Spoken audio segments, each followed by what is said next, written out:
What up? What up? What up?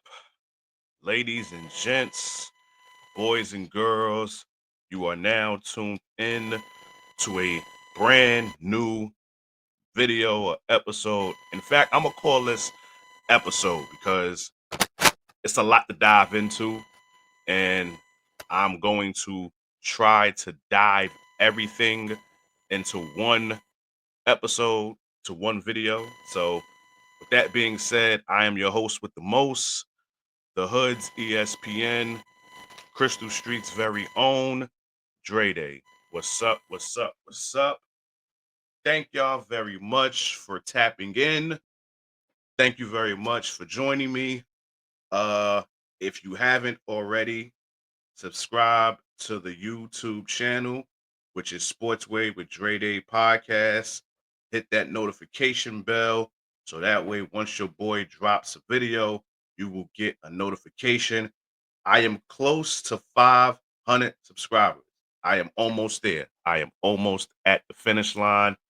Well, it's not really the finish line, but the ultimate goal when I started this was to get to 500. And being that I am almost a year into now bringing my podcast to YouTube and almost at 500, I'm truly thankful and appreciative for everybody who has been joining me and tapping in since I've been on YouTube. Uh, Listen, it's a lot to get into. It's a lot to dive into. Uh, I mean, if you have been following me for a while now, it's been probably 2 weeks since I last did something. The last thing I did was a WrestleMania recap, and I actually did that live. So that's probably the last thing I've done.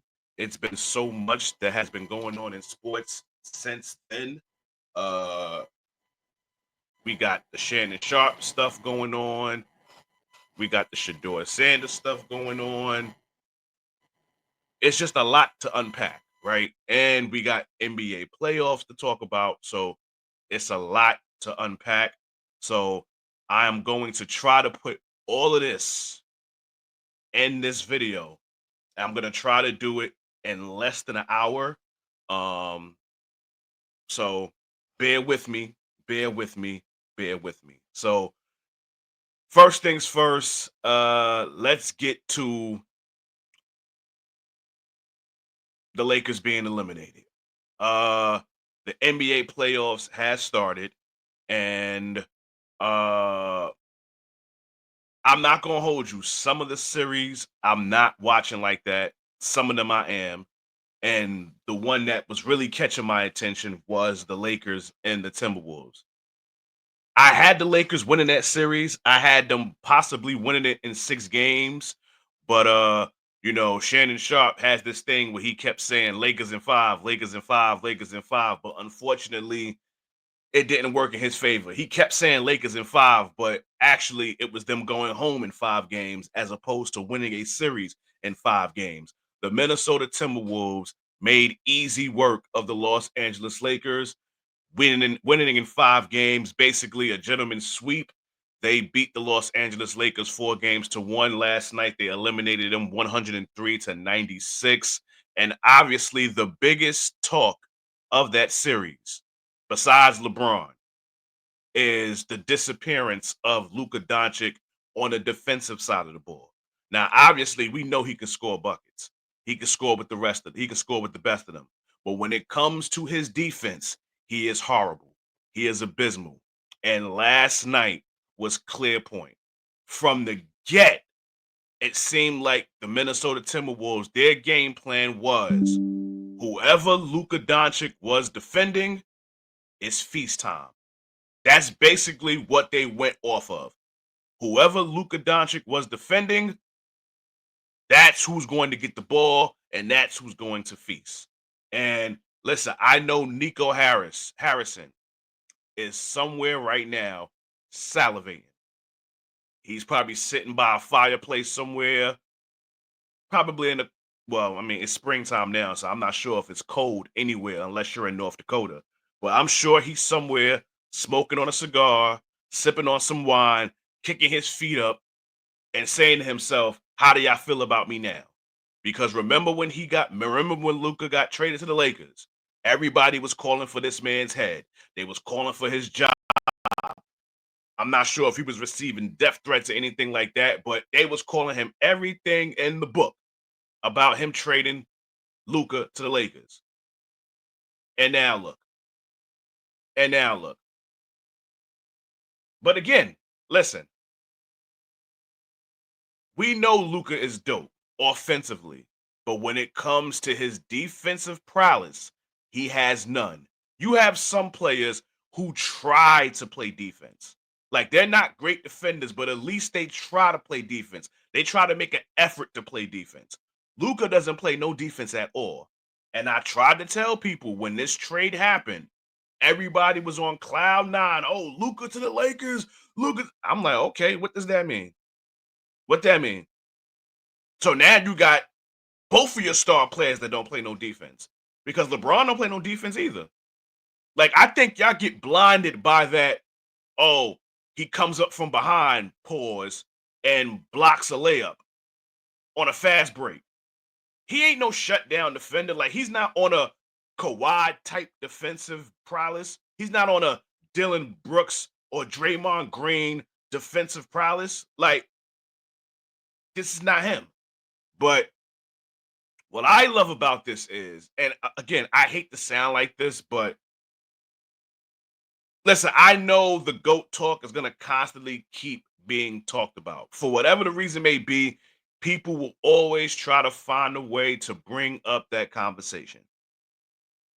After this, can we at least put it to bed for the rest of this NBA season? Like, there's other teams that are still playing. Let's talk about them, okay? The Lakers are gone. They're out of here. They lost in 5 games. In fact, for the last 3 seasons, they have only won what? 2 playoff games? They got swept by Denver the year they won the championship. They lost in 4 games. They lost in 5 games last year to Denver, and now they lost in 5 games to the Minnesota Timberwolves. So can we please put that GOAT debate talk to bed right now? At least for the rest of at least for the rest of the season. At least for the rest of the season. For me, I'm done talking about it. Period. The conversation been dead. It's been 6 feet under. But of course, you're gonna have people out there that's gonna constantly keep bringing it up. But can we put it to bed? But shout out to Rudy Gobert. I am not the biggest fan of his, but last night he put on a clinic. A clinic. Okay. Who knows? Maybe it was when he got dunked on that woke him up, but they created the monster last night, and Minnesota definitely won that game primarily because of him. Julius Randle did good. Uh Listen, what you call it? Anthony Edwards, Ant-Man, didn't have himself a good game. But guess what? This is what happens when you have other players on your team looking to step up and hold you down. And that's exactly what Rudy Gobert did. And that's exactly what Julius Randle did. Congratulations to the Minnesota Timberwolves. Just think about this: for 2 straight years, Anthony Edwards has eliminated Kevin Durant, LeBron James, and Luka Doncic. He swept, well, not he, Minnesota swept Phoenix last year, and a gentleman sweep the Lakers this year. And it's looking like, well, they're going to be playing the winner out of the Warriors and Rockets series. And that series right now is 3-2. The Warriors got smoked last night. Like, I don't know what happened last night. I don't know if they said, you know what? We want to win this at home. So let's just go out there and play like shit. So then that way we can go back to the crib for game 6 and close it out. Who knows? Who knows? Who knows? But going into that series, I had the Warriors winning in the 6. So who knows? Maybe my prediction may come to light because I had them winning in 6. Game 6 is coming up, and who knows? Maybe they'll win it in 6. OKC made easy work out of the Memphis Grizzlies. They won that in 4 games. Clear sweep. The Nuggets and the Clippers. After watching the first two games, after the Nuggets and the Clippers split both games, I said this series was going 7 games. And right now, the Denver Nuggets are up 3 games to 2 with game 6 coming up in LA. I believe that the Los Angeles Clippers will win that game. I believe that this series is going to go 7 games. In fact, I think 2 series are going to go 7 games. And I'm going to get to that in a few. Uh, in the Eastern Conference, the Boston Celtics made easy work of the Orlando Magic. They beat them in 5 games. Uh, Listen, Boston is bummed up. Porzingis took a nasty, nasty hit to the forehead. I believe it was game 5. Jason Tatum is still dealing with an injury, even though he came back. Jaylen Brown is dealing with an injury, but he's still playing. Uh, but Boston got through it. They got through it as I expected them to. I did think that they would beat Orlando in 5 games. I respected the Magic enough to say that they would get 1 game in that series, and they did that. Uh, Cleveland and Miami, I knew Miami would get swept. Obviously, they haven't been the same since Jimmy Butler left. In fact, they weren't the same even before he left. But Cleveland made easy work out of the Miami Heat. So the 2 top teams in the Eastern Conference made easy work of their first round opponents. We get to the Indiana Pacers and the Milwaukee Bucks. Well wishes to Dame Lillard, who sustained a torn Achilles injury. I think it was game 4, if I'm not mistaken. I think it was game 4. He sustained an injury. And I think he pretty much knew it when he hit the floor. I think he pretty much knew what the injury was. So it's looking like his 2026 season campaign is in jeopardy. Who knows? He might not even play next year. So well wishes to Dame Dollar for that. The Milwaukee Bucks, the Indiana Pacers for that matter, beat the Milwaukee Bucks. Uh Made easy work out of them. Made easy work out of them. And now the question is, what happens with Giannis? But before I even get into that, there was something that happened in that series, especially the closeout game.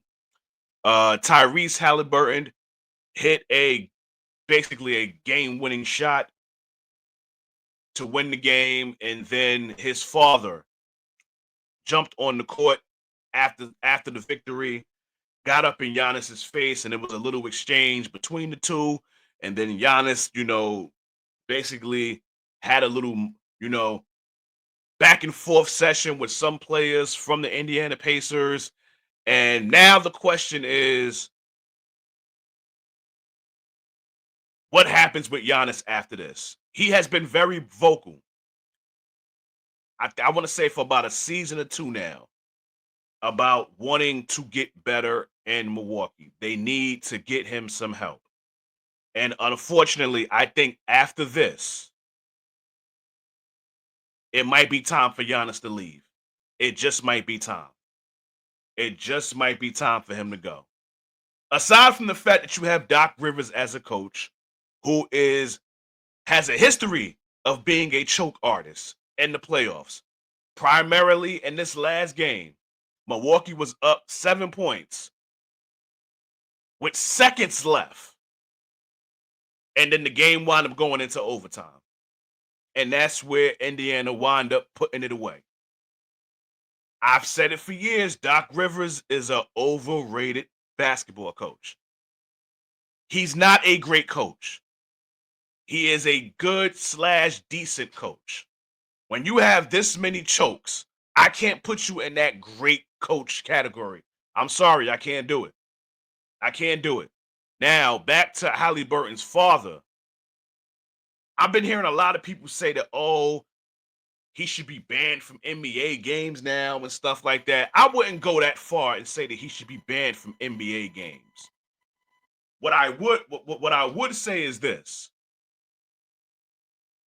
I get you was in the heat of the moment. Your son just made this you know, this game-winning play to advance to the next round. And I get you got too beside yourself, which in reality he did. Could you imagine what would have happened if Giannis would have just said, "You know what? We just lost. I'm pissed off." Bow! And just rocked him. Giannis would be deemed a villain right now. And see, in situations like that, would Giannis have been in the wrong? This is someone, again, yes, he is the father of a player from the opposing team, but he's not a part of the game. So for the game to be over and for you to jump all up in my face, and I just lost, would Giannis have been wrong if he rocked him? I'm just saying. Like, it's a couple of things to process in that situation. But who know? Listen, I think it might be time for Giannis to leave. I think it might be time for him to leave. I honestly think that. Who knows? Maybe the Knicks can package a deal for him. I'm hearing a lot of people throw the Lakers name out there. I'm not surprised. Why not try to get LeBron as much help as possible so he can try to get this fifth ring and keep trying to eclipse him as being the GOAT, which will never happen. So it is what it is. Um, listen, I'm even hearing Miami. I'm even hearing Miami a possible place for Giannis, but it's gonna be interesting to see, to say the least. But the next series, the Knicks and the Pistons, uh, game 6 is in Detroit, and I was telling my dad this, and I was telling a fellow coworker of mine. Shout out to Dina. I, I've been trying to tell. I was trying to tell them, do not sleep on Detroit. Do not sleep on the Pistons because if we're gonna keep it all the way 100 here, Detroit has outplayed the Knicks this series. If we're gonna keep it all the way 100, they have outplayed the Knicks this whole series. And what the Knicks have done is you could have got them out of there in 5 games. You could have. But now you're playing with fire because you're going up against a young team, a rugged young team, who is sitting on house money. They are now going home to a crowd that is going to be through the roof. And you have allowed this series to continue. I had the Knicks winning this in 6 games. So they better make work out of Detroit for game 6. If they let this series go 7 games, if they let this series go back to the Garden, Knicks fans, you better be nervous. You better be nervous. This is a must win for the Knicks. The Knicks have to win game 6. Make no mistake about it. They have to win game 6. Obviously, they could be on some, oh, we got the game, we got the, we got the winner go home back at the crib. No. Get rid of this Detroit team now. Get rid of them now. You don't want to give these young boys any more momentum than they have already. So if I was the Knicks, I would make light work out of Detroit in game 6. I don't know if it's tonight or it's tomorrow, but they better get it over with. They better get it over with. In fact, I think it's tonight, if I'm not mistaken. Let me just check. Let me just check. Uh, let's see here.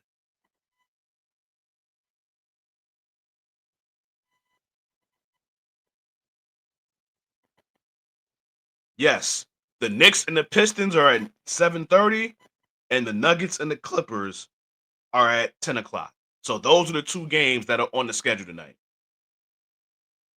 In fact, I think those are the only series that's left.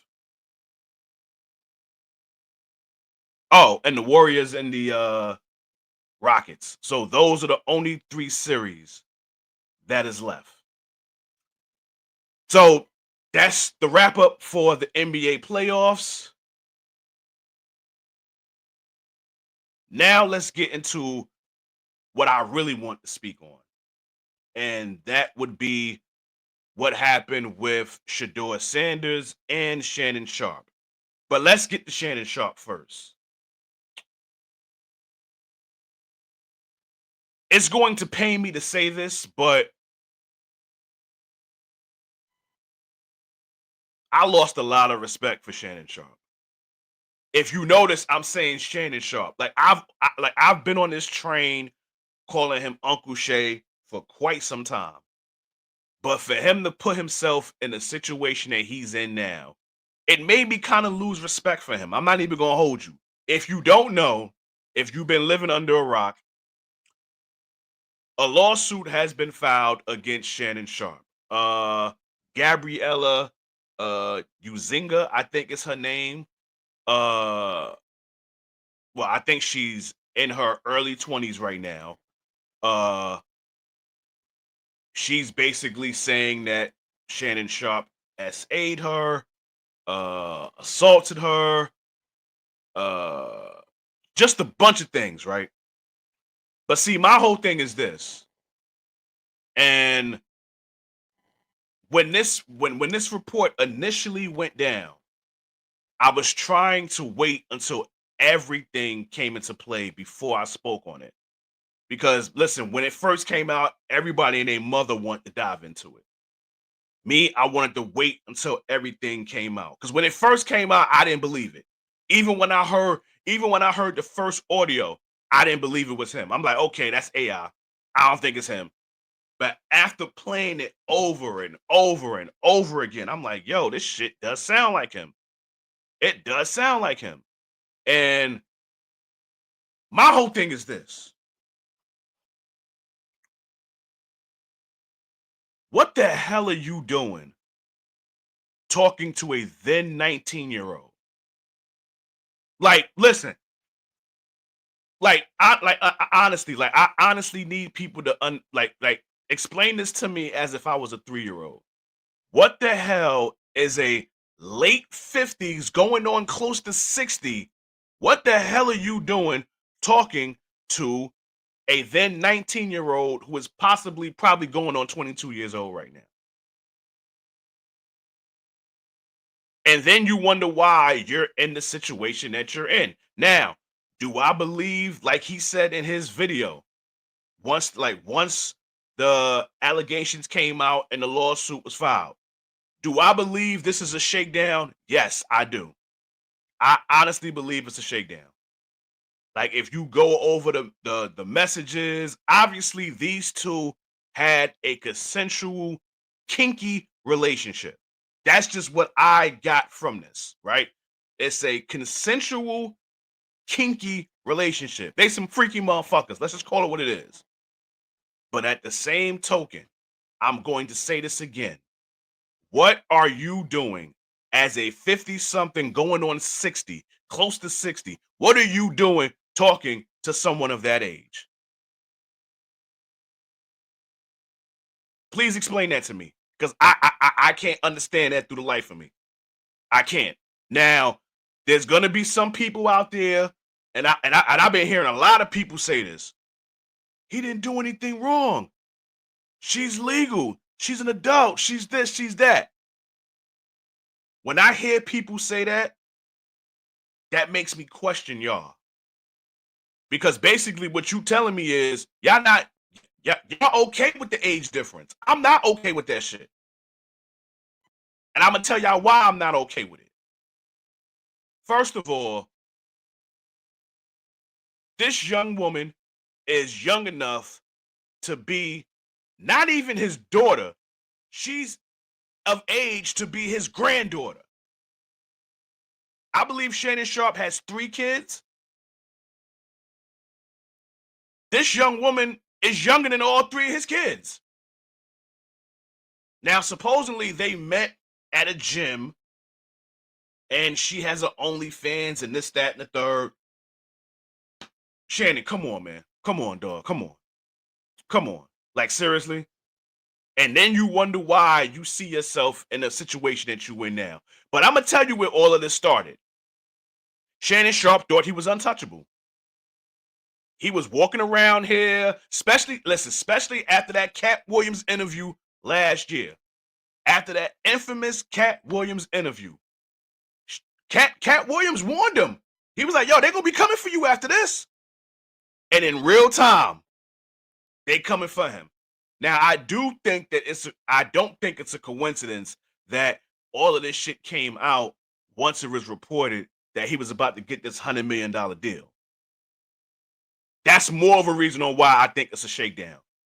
Because had that report not come out, would this be happening? So I do agree. I do believe it's a shakedown. I do believe this young woman is money hungry.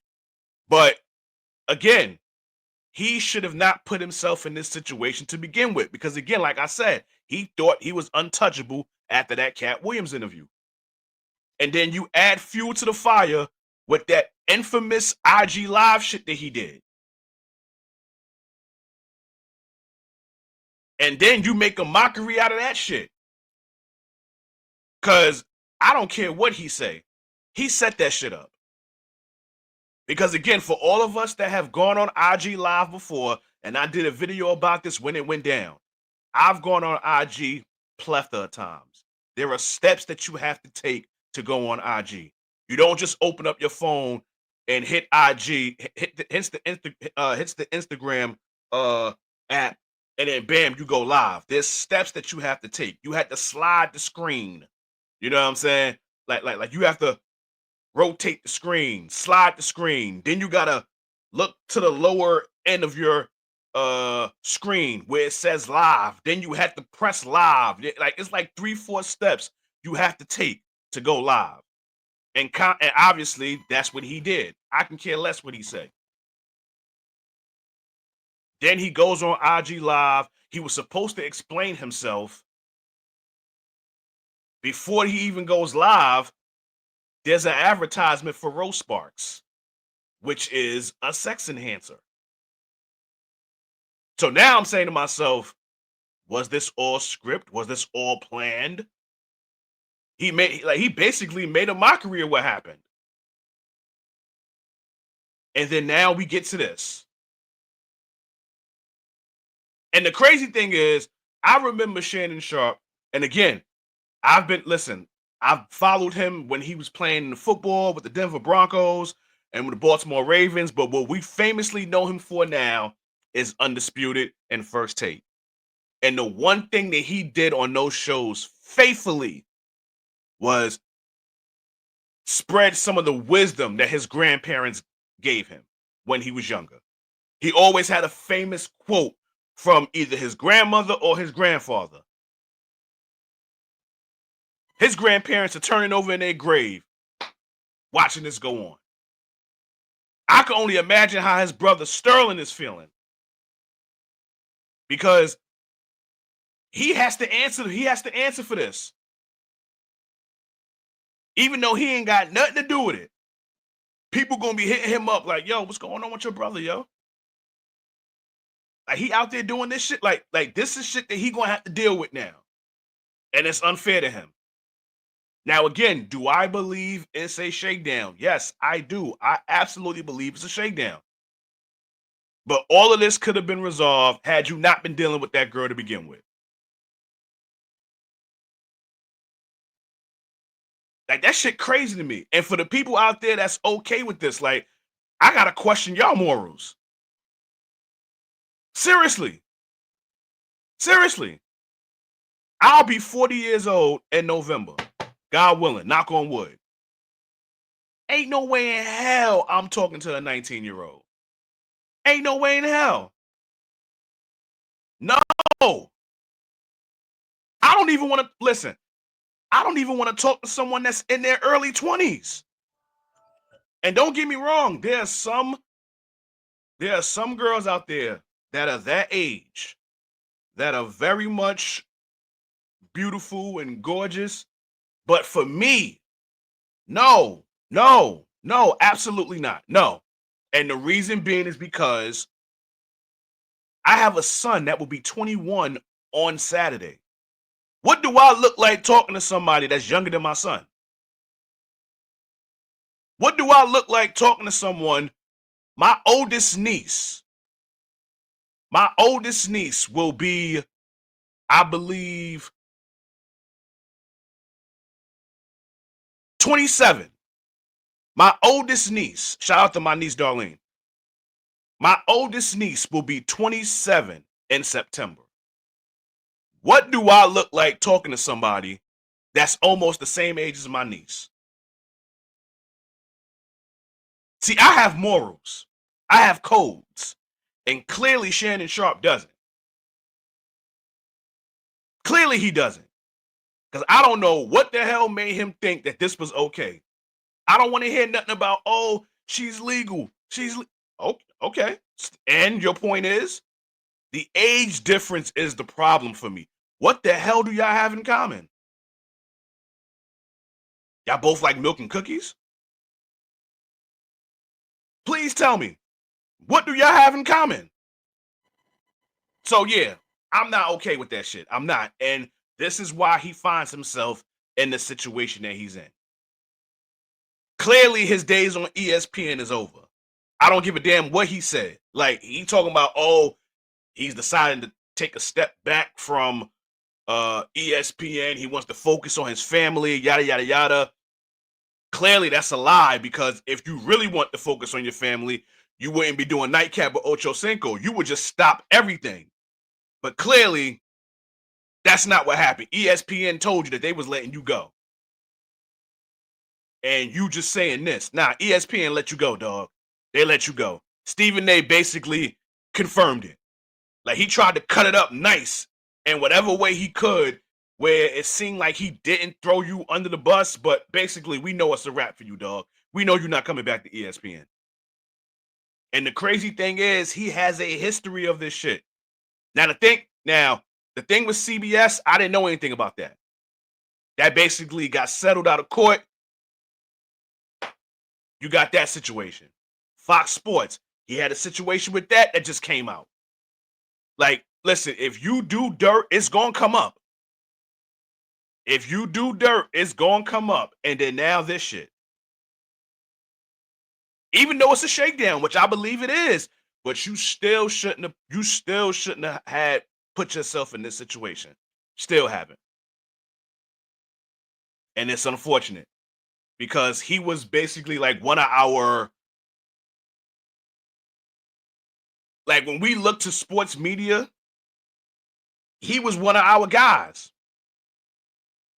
Like, we loved his talk. Well, I didn't love his talk when it came to LeBron because his obsession with him, right? But when it came to everything else, very entertaining, very charismatic. And then now we get this shit. And it's crazy. It's nasty work. Nasty work across the board. Now let's get to Shedeur Sanders. The draft was literally last week, last Thursday to be exact. And y'all know the draft is 3 days. It's 3 days.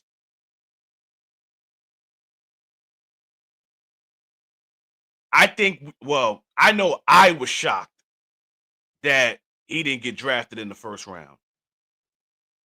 I was even more shocked that it took 5 rounds and the 144th pick for him to go to the Cleveland Browns. Now,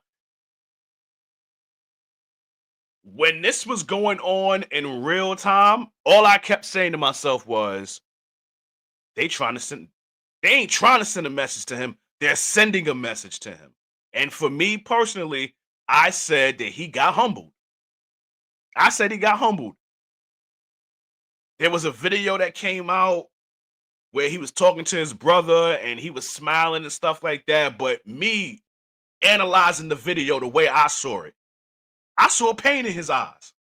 I saw hurt in his eyes.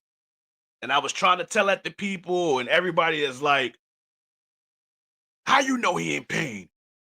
You act like you know this man. Yada, yada, yada. I'm like, yo, like, listen. No, I did not play sports on the grandest stage, but I did play sports before, right?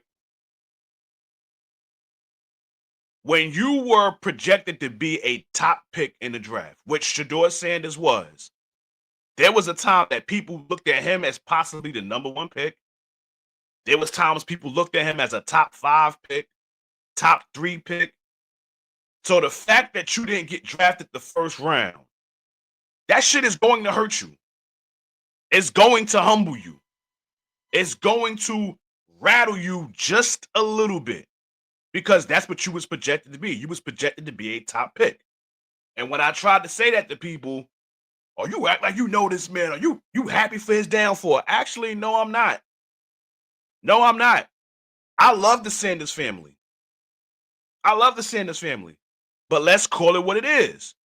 Shedeur Sanders and his dad, the greatest cornerback in the history of the NFL, Deion Sanders, they did this. They did this.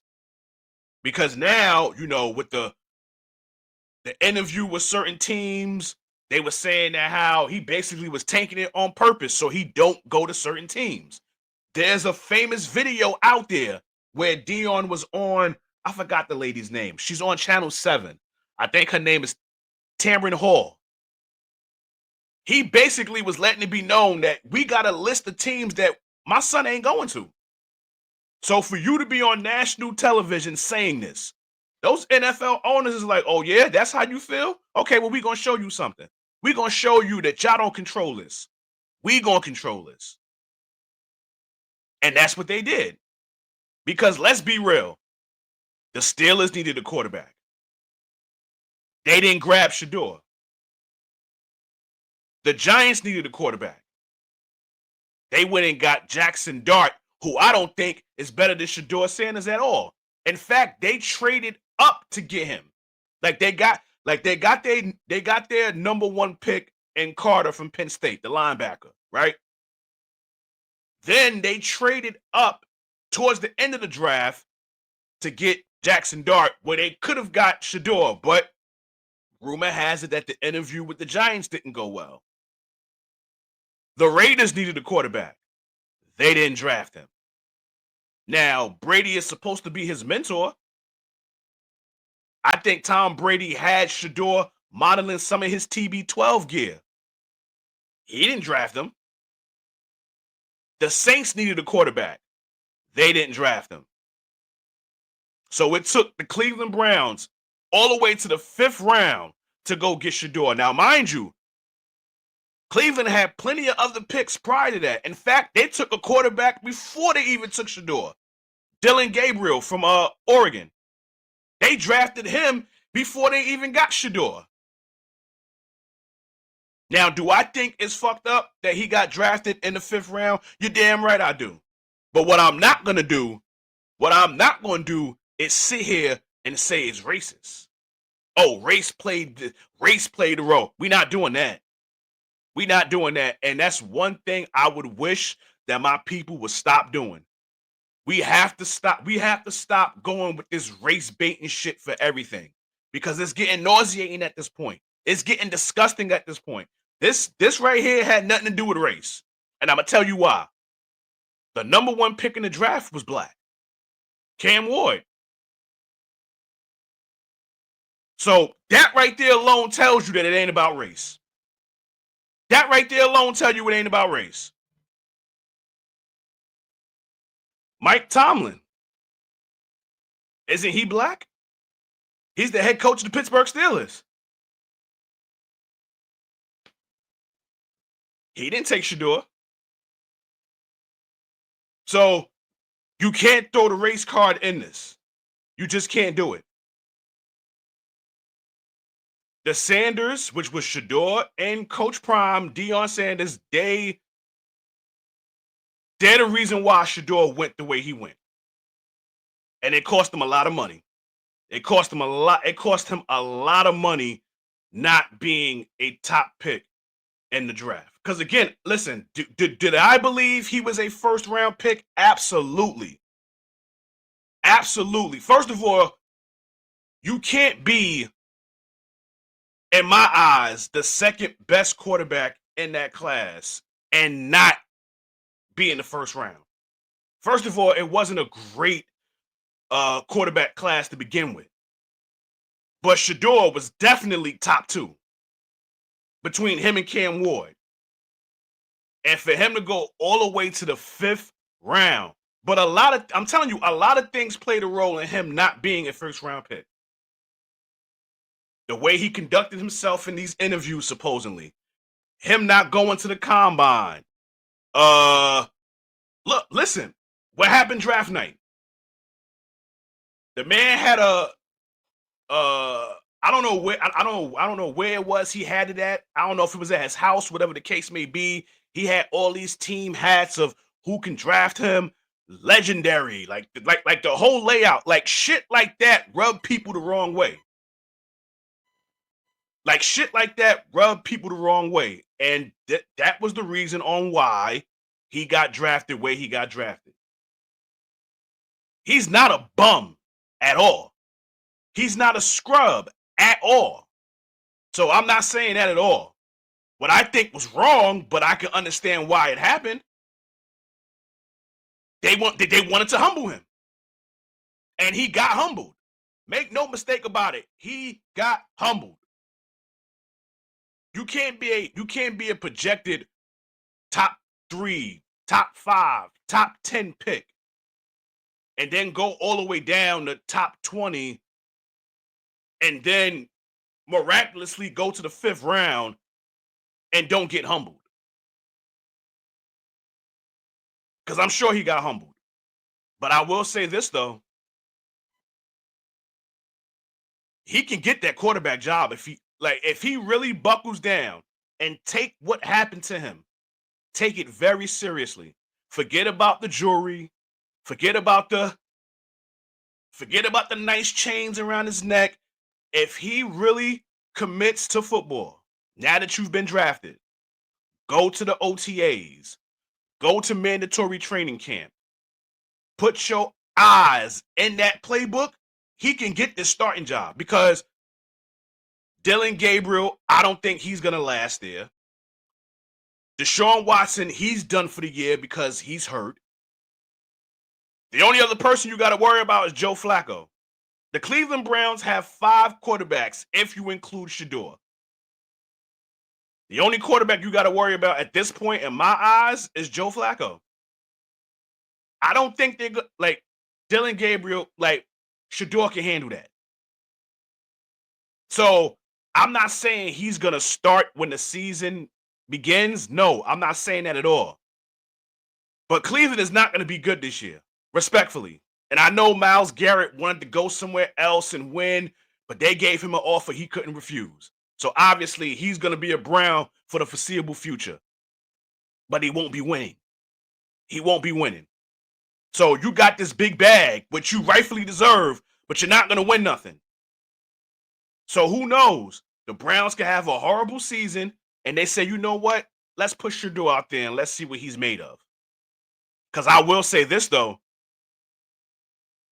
If he does get this starting job, which he has the potential of getting, if he takes it seriously, if he takes everything seriously, he can get the starting job. And I will tell you this. When he plays Pittsburgh, I'm running up the score on Pittsburgh. If I'm Shedeur Sanders and I get this starting job in the middle of the season and we didn't play Pittsburgh yet and we wound up playing them and I'm the starting quarterback, or I'm running the score up on their ass because y'all had an opportunity to draft me knowing y'all needed a quarterback and y'all didn't. Who knows? Maybe Pittsburgh knows something that we don't. Maybe Aaron Rodgers is coming, and maybe that's why they didn't pick Shedeur. In fact, you know what? I'm going to say that. You know what? I'm going to say that. I think Pittsburgh knows that Aaron Rodgers is coming. He's holding them hostage. That's why they didn't pick Shedeur. I'm going to give Pittsburgh the benefit of the doubt on this one. Or should I? Because I'm trying to understand why you wouldn't draft Shedeur. You didn't have Mason Rudolph for all these years. How that pan out for you? But yet you're going to go into this upcoming 2025 season with him as your quarterback and you don't draft Shedeur? Okay, you must know Aaron Rodgers is coming and you just don't want to say nothing yet. That's the only assumption that I can come up with. The only assumption. But listen, I'm glad he got drafted. I'm upset that it took longer than what it did, but nonetheless, he's in the NFL now. Shout out to Shedeur Sanders, who's his brother. He he didn't get drafted, but he did get signed by the Tampa Bay Buccaneers. He went as an undrafted free agent to the Tampa Bay Buccaneers. So shout out to the Sanders family, because I know Coach Prime is proud of himself because both of his boys are in the league. But what I will say is this: Coach Prime, pull back, pause, pull back. Do not interfere in their profession. You did everything you could ever since they were younger. You have coached your kids since they was younger. You even coached them in college, obviously. It is now time that you let them be the young men that they're supposed to be. Take the training wheels off. Let them advance. Let them advance in their professional careers on their own. Let them. Let them. That's what you would want as a father. Because if not, then you making it about you. And quite frankly, those NFL owners, they took this out on your son because of you. And I know that's not the sexy thing to say because we all love Dion so much, which we all do. But in some cases, you got to call a spade a spade. You got to call a spade a spade. His son fell in the draft because of his father and himself to a degree. But yes, that's the reason. But yeah, I think I touched on. I think I touched base on everything that I wanted to do. Again, I said I wanted to do it in less than an hour. That's why I made the title what it is. A lot to talk about. Vibe with me. So I'm glad that y'all vibed with me. I'm glad that y'all tuned in. Uh Again, if you haven't already, subscribe to the YouTube channel. I am almost at 500 subscribers. Let me just check right now to see exactly where I am at. I am at 451 subscribers. If I can get to 500 by the middle of May, I will gladly appreciate it. Gladly appreciate it. Right? So if you haven't already, hit that subscribe button. Sportswear with Dre Day podcast. Hit that notification bell so that way, once a video is dropped, you will get a notification. And with that being said, it is a wrap for this video. It was a lot longer than what I usually do. Oh, wait, no, before I go, hold up. I got to talk about the WNBA. Got to talk about the WNBA. Training camp has officially begun. I'm enjoying what I'm seeing from some of these teams, whether it's the LA Sparks, whether it's the Seattle Storm, whether it's the Indiana Fever. I am enjoying what I am seeing so far out of training camp. These women, they look amazing. They look ready to go. The Dallas Wings, they're having fun with their new number one draft pick in Paige Beckers. It's looking like her and what's her name? Uh Carrington. I always struggle with her first name. It seems like they're having a nice little back and forth in practice and training camp. So I can't wait to see that dynamic on the basketball court. I am definitely enjoying what I'm seeing so far with the WNBA training camp. Uh well wishes to Georgia Amore, uh the sixth pick of the Washington Mystics. Unfortunately, she tore her ACL a few days ago in training camp. So it's unfortunate that her rookie campaign is over before it started because we know when you tear that ACL, your season is basically done. So well wishes to her. Get well soon and look forward to seeing you in the 2026 WNBA season. I was really looking forward to seeing her this season. I enjoyed watching her play at Virginia Tech. I enjoyed watching her play this past season at Kentucky. I was really looking forward to seeing what she can do with that Washington Mystics team. I was very much looking forward to that. But unfortunately, with this injury, we're not going to be able to see that now. But again, well wishes to you and wish you a speedy recovery. But again, thank y'all for y'all continued support. Keep it going, keep it going, keep it growing, keep it flowing. Again, subscribe to the YouTube channel, Sportswear with Dre Day Podcast. Hit that notification bell. In closing, y'all know how this goes. This has been another video episode of Sportswear with Dre Day Podcast. This is the first day of my vacation from work. So it's going to be some more content along the lines here, okay? But it was so much to talk about. I just wanted to put everything into one. So again, thank y'all for y'all continued support. Keep it going, keep it growing, keep it flowing. Catch y'all on the flip side. God bless. Peace and love. Your boy is out of here. Peace.